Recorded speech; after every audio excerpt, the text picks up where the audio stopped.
I'm going to talk about this topic, making money from home.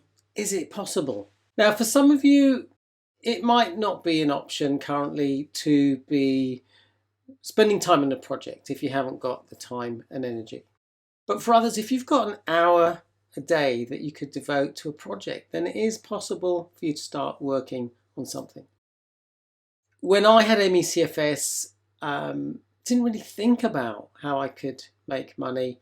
And with the knowledge I've got now, if I could go back in time, I would definitely be working on a project.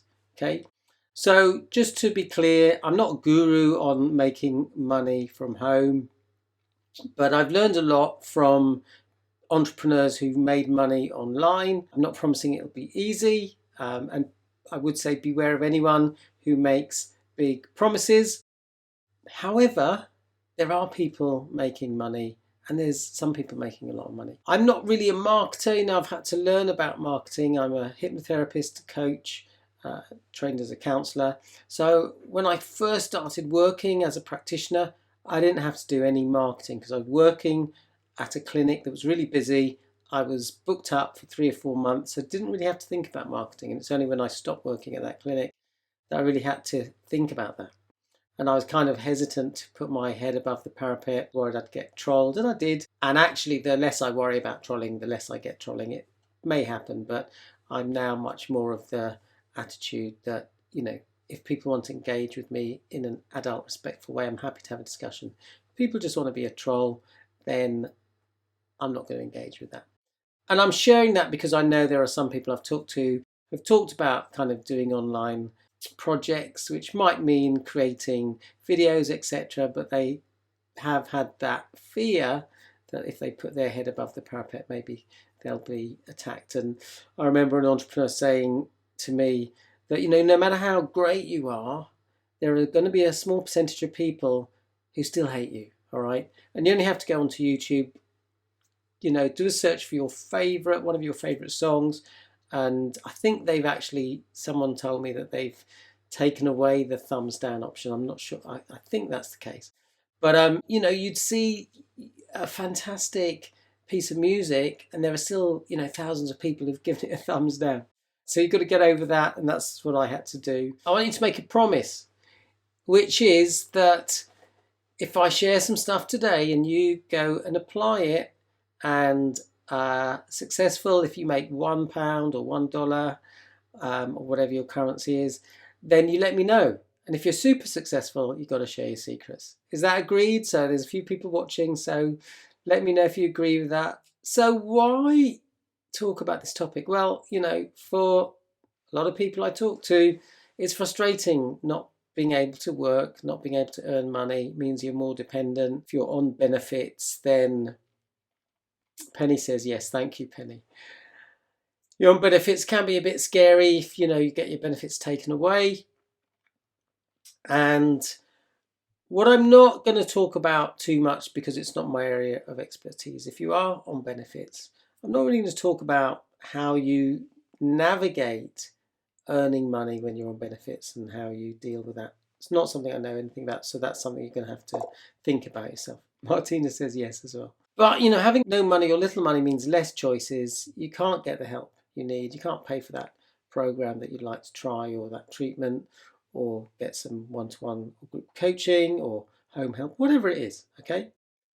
And the mistakes I see people making is that people are spending time online, and some people are spending a lot of time online. Some of it might be useful stuff, being in supportive CFS groups, etc., researching recovery, watching recovery focused videos. That's great. But some people, are in groups that aren't actually that supportive, that can be quite negative. And I'd suggest that if you are in one of those groups, find a group that's more supportive. You're most welcome to join my group, mecfs Explored. And there are other groups that are supportive. And I wouldn't say people necessarily wasting time, because maybe, watching videos of cats or whatever it is that gives you a giggle or makes you feel good, maybe inspiring videos, feeds your soul. But perhaps it might be worth considering whether some of the stuff you're doing is unproductive. one time I was quite into watching videos of the unexplainable, okay? And I know some of them were just nonsense. I also quite like watching magic videos, Fool, Penn and Teller, or whatever it's called. I find that fascinating. And it's fine to have some downtime. You know, at the end of the day when I'm doing the washing up, I watch an episode or two of Big Bang Theory currently. That's my kind of downtime. All right. But I'd like you to consider how you could use some of that time more productively. And actually, it's confession time. What do you do that's unproductive, that maybe you're doing too much of it? So pop that in the chat if you dare. Just tell, be interesting to know what are the things that you do. I've shared some of my guilty secrets of watching rubbish on YouTube. What about you? Pop it in the chat, be interesting to know. And the question is, could you eke out a bit of time that you could spend more productively? If that's the case, pop a yes in the chat. All right. I remember chatting to someone on Twitter. We got into a long conversation about mecfs. Garda says Toon Blast. Okay, I'm guessing that's a game. Correct me if I'm wrong. Martina, streaming TV, YouTube, and Amazon Prime. Yeah, as I say, I think it's, for me, it's nice to do that stuff as downtime. But as Penny says, at times I've binge watched Netflix in the evening. I'm guilty of that. Okay, I remember spending, I think it was last year, about a year ago when I had a week off, I spent 2 days literally binge watching a program on Netflix called Cobra Kai, which I know some of you know. I know there's another Cobra Kai fan on this training. So yeah, let's just think about that. Yeah, I was chatting to some guy on Twitter. We got into a long conversation about mecfs, whether recovery is possible, and he was incredibly negative, saying it's not possible. And I said, well, have you read, Dr. Sarah Myhill's book? And he said, I'm not spending £3 on a book. It's probably nonsense. Okay. And it turned out he was spending, he said, I'm disabled. And it turned out he was spending 8 hours a day online. 8 hours is a full-time job, okay? So I kind of did think, wow, you're complaining about not having money, etc. And you could be making some money if you're spending 8 hours a day online, all right? So I think there is an opportunity. If you've got a bit of time, it could be just an hour a day. That could be time you're working on a project, and in the long run, you could be earning some money. What are the benefits of doing that? Well, it gives you focus, gives you a sense of achievement. When you spend an hour, you get something done, and over time, those hours build up. So again, just pop in the chat. What do you think currently you could spend on building an income stream? 1 hour, 2 hours, half an hour? Colin says doing this now. Fantastic. All right. Just let me know, how much time do you realistically think you could spend so that it's sustainable? So if someone says, yeah, I could do 4 hours a day, but then they realize that that's too much, then obviously that's not sustainable. So we're going for sustainability. It's fine to start small. I remember when I did have MECF, I got involved in this kind of local campaign, and it gave me a focus. It gave me a kind of reason to get out of bed in the morning, and it just helped me be more focused about how I use my time. Okay, and the possibility is that you can generate income, all right? I remember an entrepreneur saying, if you can earn $1 or £1, then you can earn £1,000 or $1,000. Just have to think about your strategy for doing that. So Colin says, I spend about 1.5 hours a day on TikTok, YouTube. Fantastic. So there you go. That's Colin's making a start already. So let's talk about Ikigai. Anyone know what Ikigai is? Martina says, I have worked on selling on Amazon It's taken me about a year to go live and cost me a fair bit, but hoping it will pay off. That's amazing. Michelle says, researching building online biz now. Fantastic. Only if you want to say, Michelle, what it is. If you don't, that's completely fine. You might want to keep it under your hat. But anyone know what Ikigai is? Any guesses? Any guesses where it originates, that word? Any guesses what that word means or where it's from? Have a guess.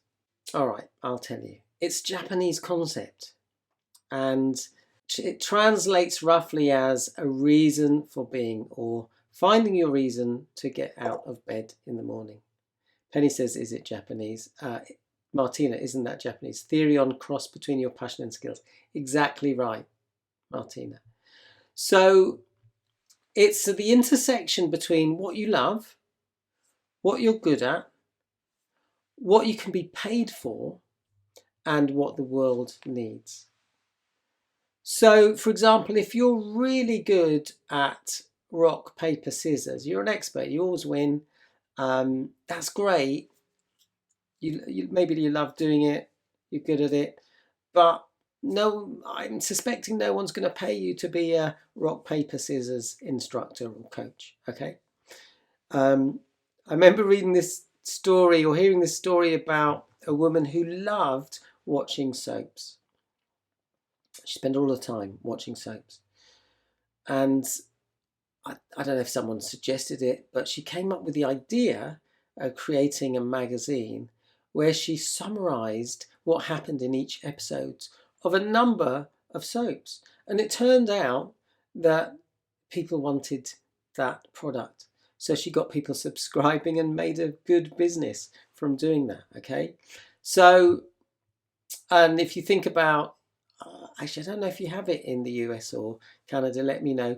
That in the UK, we have this company called Mills and Boon, and they basically produce romantic novels. And so people earn money by writing novels for Mills and Boon because people are prepared to pay to read these kind of trashy novels. Maybe you have yourself, let me know. So let's kind of talk about the different ways in which you could be earning money. So first of all, there's kind of time for money. So for instance, I've got clients who work as a virtual assistant. Okay, one client I know does admin work. There are platforms called Fiverr, Upwork, which is a kind of more upmarket platform. But for instance, let's say you're a musician, or you could go on Fiverr and make clips for people. So if you watch someone's video, sometimes they have a little jingle, and that's what they do. And they, when I looked into this, people were charging $30-50 for a 30-second jingle. All right. There are other platforms. For instance, my nephew's a musician, and he made me this little music here, which is just a little loop, which you may have heard me use before. And one of the things you can do is there's a platform where you can make the kind of relaxing music, etc., and people buy it. And so every time you get a sale, you get a percentage. So that, for instance, if you've got a certain skill, there are ways of monetizing it. If you're an artist or have graphic design skills, these platforms, Fiverr, Upwork, can be ways of making money. I was watching a video which was all about how to use Instagram, and the chap who was running the training was talking about a guy who taught English as a second language, and he's on Instagram, and he's absolutely, making massive money from doing that. Okay. So there are ways of, monetizing your skills. All right. So if that kind of resonates, if you've think, well, actually, I've got a skill in a certain area, feel free to pop it in the chat. Even if you're watching the replay, be interesting to know. Have you got a skill that you could monetize? Okay. So that's one way of earning money is time for money. The second thing I want to talk about is products. Okay. And this could be your own product. For example, could be a hard product. I met someone at a networking meeting who makes lip balms. That's all she does. So Martina says translation. Yeah, there are people get paid for doing that. Okay. So she makes lip balms. She's got a physical product. Okay.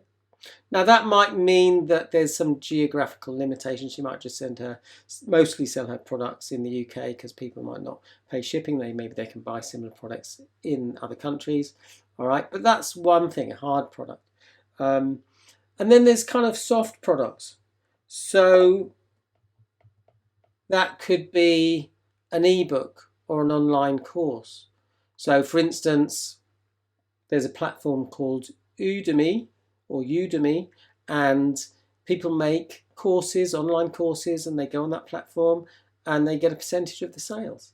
All right. So for instance, I've made a couple of courses. I've created a course called the Calm course that I made last year, and I also did a pacing challenge, which is now an online course.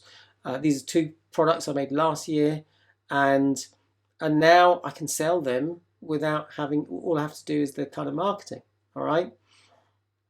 So if you've got some skills and knowledge, then maybe you can make a product. So think about that. What skill do I have that I can translate? And if you go on to Amazon, for instance, there's books on every topic under the sun. All right. So have a think about that, whether you've got some particular skill. I remember a friend of mine was thinking at one point of writing a book about the pitfalls of dating. And she had a very interesting title, which maybe I shan't share publicly, but I'm happy to share privately. But I don't think she ever did it in the end. But she had a lot to share because she knew the world of dating pretty well, and ultimately was successful in finding the love of her life, and is married. And anyway, so just think about that. All right. The other thing about products is you could actually sell someone else's product. Okay. Now it could be, again, a hard product. For instance, I don't know if they have this in other countries. In the UK, we have this thing called Avon. And you have Avon ladies. Avon is kind of beauty products. I'm not sure if it's still actually going. Someone might know.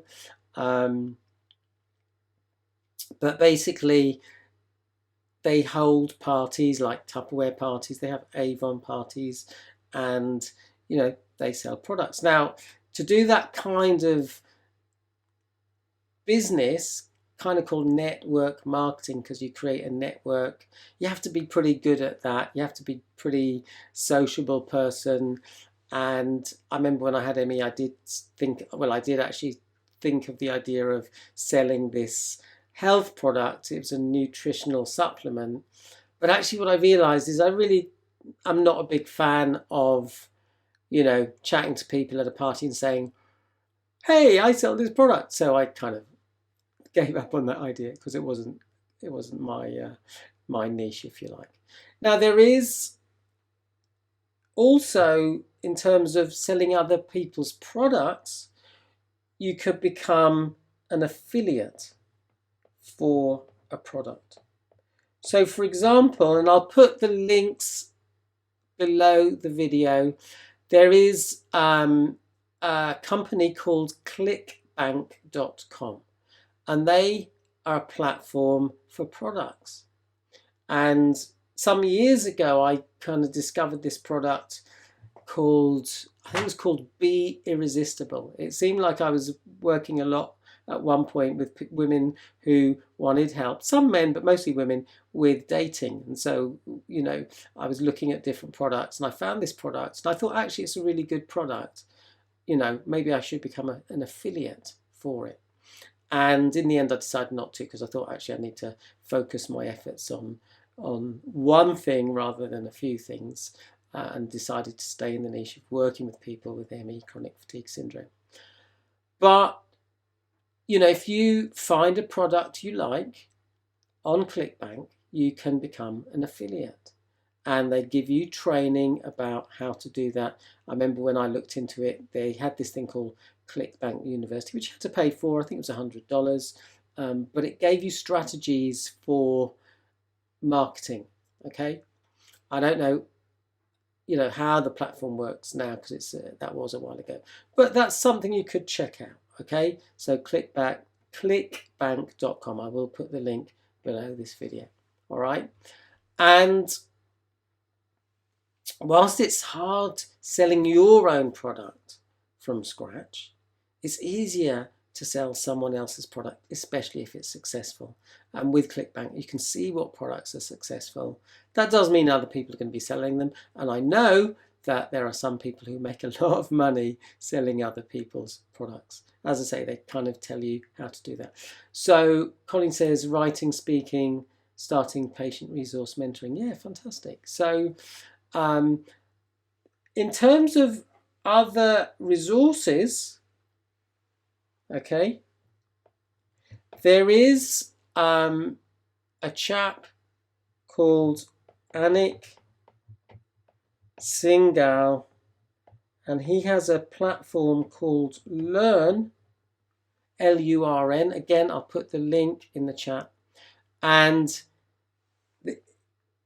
his platform has loads of free courses which teach you about marketing.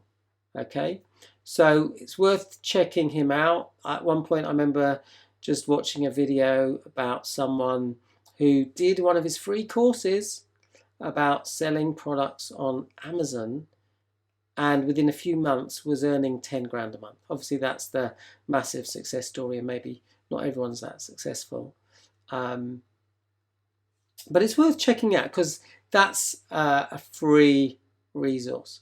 There are other people who promote courses telling you how to sell. I keep seeing videos of this woman called Sophie Howard. So I'm not recommending her because I've not done a course. I think it is a paid course, but I keep seeing her videos saying, I'm making loads of money selling products on Amazon.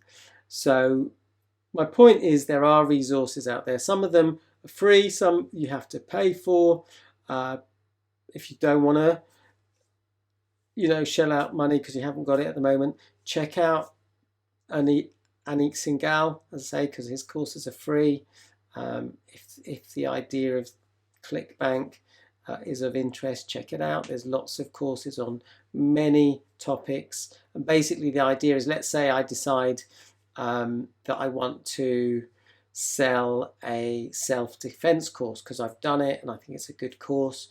Then you start creating content. You start talking about techniques or videos that you've watched that you find are good, and ultimately you get an email list and you start promoting a product. So let's pause there, because my goal was to be no longer than half an hour.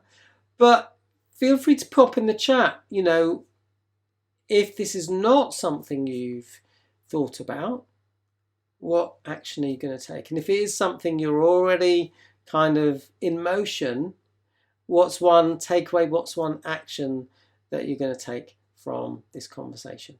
So I'll give you a moment to do that. I'm interested to know where you might focus. Might it be time for money? Might it be products? If products, is it a hard product? Is it a soft product? Is it becoming an affiliate? And if you've found this video helpful, do share with others. I'm not selling anything. This is just giving information that I found helpful. And definitely, if I was to go back in time, I'd be utilising So Penny says, going to look into Learn. Yeah, let me know, because I haven't really watched any of the videos there. I've got other stuff to consume. Michelle says great ideas, thank you. You are welcome. All right. So Martin says, I would struggle to run something like a Tupperware party energy-wise. Yeah, so exactly. You've got to play to your strengths. All right. Thanks for sharing, Simon. You are welcome. So do let me know. So Colin says, patient mentoring one-to-one about resource summarizing. Excellent. All right. So listen, thanks everybody for joining in. Thanks for the likes. And yeah, it's always useful if you leave a comment and leave a like, and do share this video with anyone who you think might find it helpful. If you're in a Facebook group, maybe just give a brief summary that you've watched this video and what your action is going to be. All right, so listen everybody, thanks for watching. Let me know how you get on. Always interested to hear of your successes. You are welcome, Colleen. Bye for now.